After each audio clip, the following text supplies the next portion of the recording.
മുല്ലപ്പെരിയാർ വിഷയം സംബന്ധിച്ച് ഈ കഴിഞ്ഞ ദിവസം ഇടുക്കിയിൽ ബഹുമാനപ്പെട്ട ജലസേചന വകുപ്പ് മന്ത്രി നേരിൽ പങ്കെടുത്ത് ഒരു അവലോകന യോഗം ചേർന്നിരുന്നു.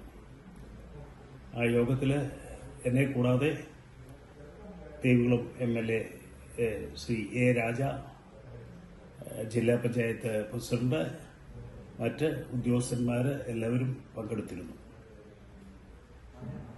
വളരെ വിശദമായ ചർച്ചകൾ അത് സംബന്ധിച്ച് നടക്കുകയുണ്ടായി.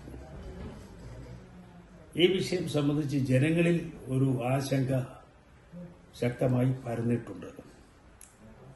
അതിന്റെ കാരണം ഒന്ന്, വയനാട്ടിലുണ്ടായ സംഭവവികാസങ്ങൾ, അതേപോലെ തന്നെ തുംഗഭദ്ര നദിയിൽ അവിടുത്തെ ഡാമിന്റെ ഗേറ്റ് പൊളിഞ്ഞു പോയത് തുടങ്ങിയ പ്രശ്നങ്ങളും അതിന്റെ വേഗം കൂട്ടുവാൻ ഇടയാക്കിയിട്ടുണ്ട്.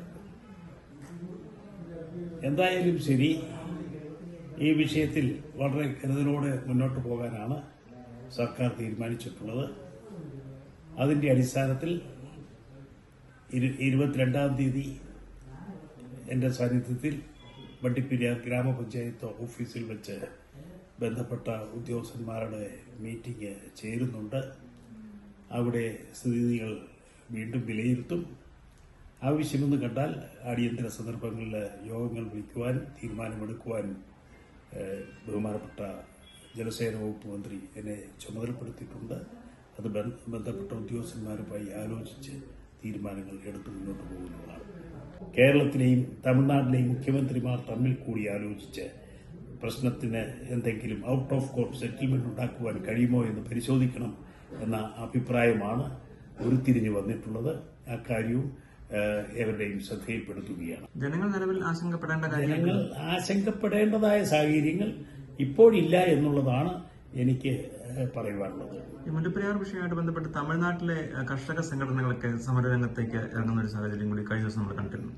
അപ്പം അതുമായി ബന്ധപ്പെട്ട് അവർക്ക് സ്വാഭാവികമായും ജലം കിട്ടുവോ കിട്ടാതിരിക്കുവോ എന്ന ഒരാശങ്കയൊക്കെ ഉണ്ടാവുക സ്വാഭാവികമാണ്. അതുകൊണ്ട് സ്വാഭാവികമായിട്ടും അവരവരുടെ ആശങ്ക അറിയിക്കുവാൻ ഒത്തുകൂടിയതിൽ നമുക്ക് തെറ്റൊന്നും പറയാനില്ല. ഇടുക്കി ലൈവ് വാർത്തകൾ നിങ്ങൾക്കായി അവതരിപ്പിച്ചത്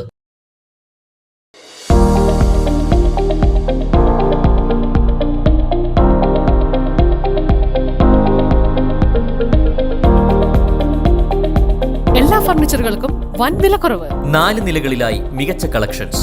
ബെഡുകൾക്കായി പ്രത്യേക വിഭാഗം. 2400 രൂപ മുതൽ ഗ്യാരണ്ടി ബെഡുകൾ. EMI സൗകര്യം ലഭ്യമാണ്. Woodpecker furnishing and Kattappana bed centre, government tribal higher secondary സ്കൂളിന് സമീപം, കട്ടപ്പന.